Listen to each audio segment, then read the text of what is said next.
Bonjour, les écureuils de Central Park sont tristes le lundi.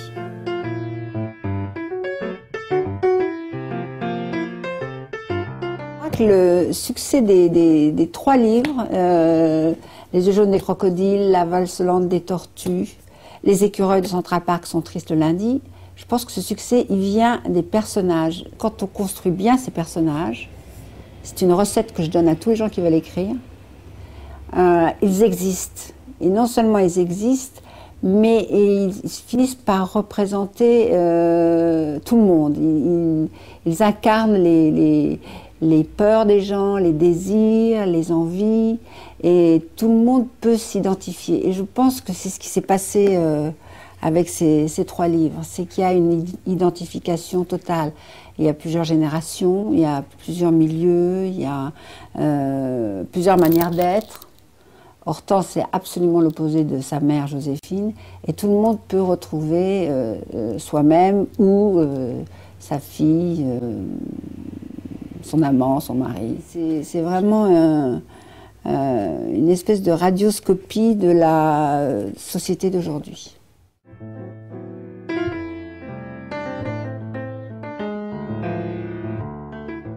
Alors Junior, il est très représentatif de la manière dont je travaille, c'est-à-dire que j'étais sur une plage en Normandie et j'ai vu une petite fille qui devait avoir 9 mois et qui se tenait très très droite et je me suis mise à l'observer.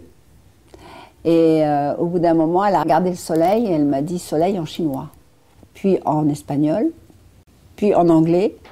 Et là, je me suis dit, je suis tombée sur un personnage. Et je suis allée parler avec ses parents et je me suis aperçue que cette petite fille est une surdouée. Alors ça, c'est la base, la réalité, ce que m'apporte la vie. Et moi, je vais évidemment, à partir de ce personnage de petite fille, le transformer en personnage de fiction. Et c'est là où ça devient intéressant et on rentre dans le mystère de l'écriture, c'est-à-dire comment un personnage de réalité peut devenir pratiquement un héros de roman.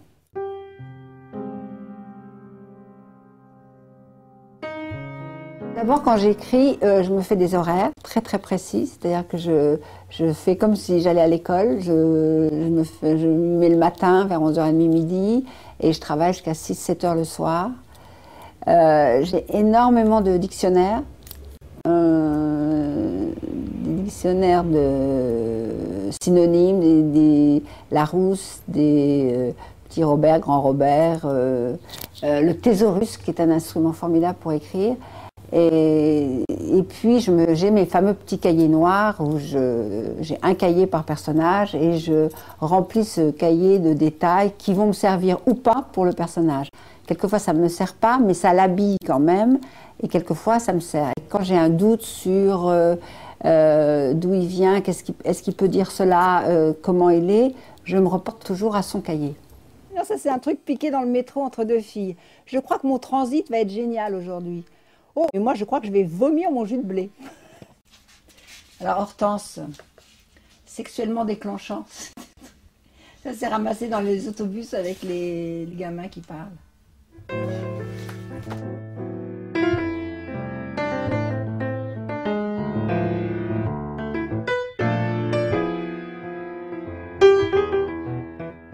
Je crois que pour écrire, il faut être extrêmement curieux. Il faut être très observateur. Je pense que c'est une des premières qualités. Il faut s'oublier soi-même et regarder les autres. Donc je pense que tout vient de là. Et alors du coup, tout m'intéresse. C'est-à-dire que dans la valse lente des tortues, il y a eu le XIIe siècle qui continuait. Dans les yeux jaunes des crocodiles, il y avait le XIIe siècle. Dans les écureuils de Central Park, sont tristes le lundi, c'est Gary Grant qui est arrivé. Je fais des enquêtes et alors je fais des enquêtes pour tous les personnages. C'est-à-dire que Marcel, je fais des enquêtes auprès d'industriels français qui sont installés en Chine.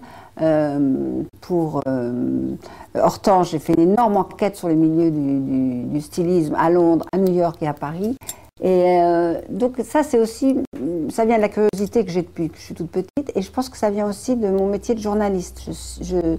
On m'envoyait dans un reportage, je connaissais rien du tout aux prisons américaines, au prix Nobel de chimie, au football en Angleterre. Il fallait quand même que je ramène un papier et que je rapporte un papier et que j'ai l'air au courant. Donc je pense que cette curiosité, plus le travail de journaliste,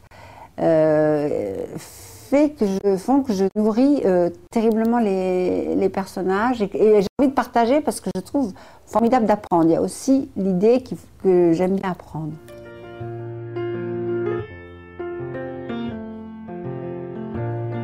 Je pense qu'en plus de cette curiosité psychologique sur les personnages, je me nourris aussi énormément de ce que j'entends à la radio, de ce que je regarde à la télévision, des reportages.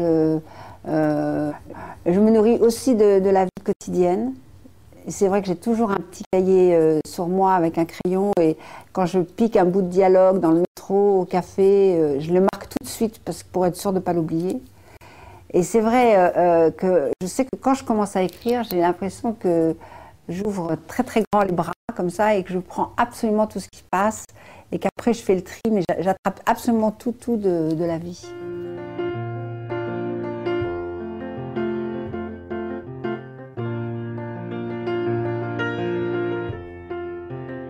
La saga, elle est pratiquement achetée dans tous les pays, donc ça c'est aussi assez intéressant parce que je vais en Espagne, en Italie, au Portugal, je vais au Liban.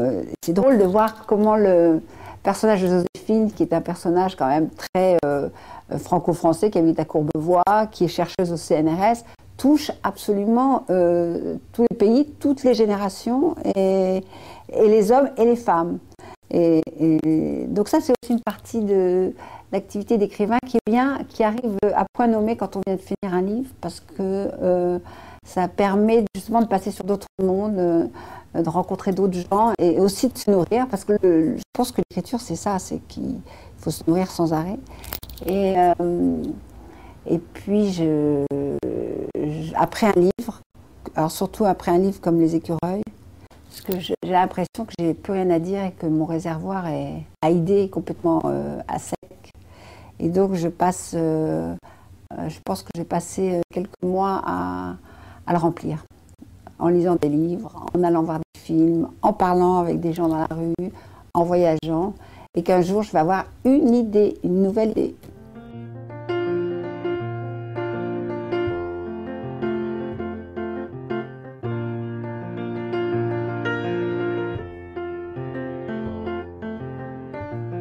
Un tome 4, je ne sais pas. Je ne sais pas. Pour le moment, je dirais non, parce que c'est tellement de travail, je suis fatiguée. Mais il faut jamais dire non, et je ne sais pas ce que la vie va décider, parce que c'est toujours la vie, en fait, qui me souffle mes idées de livres. Moi, je ne décide pas grand-chose, j'écoute.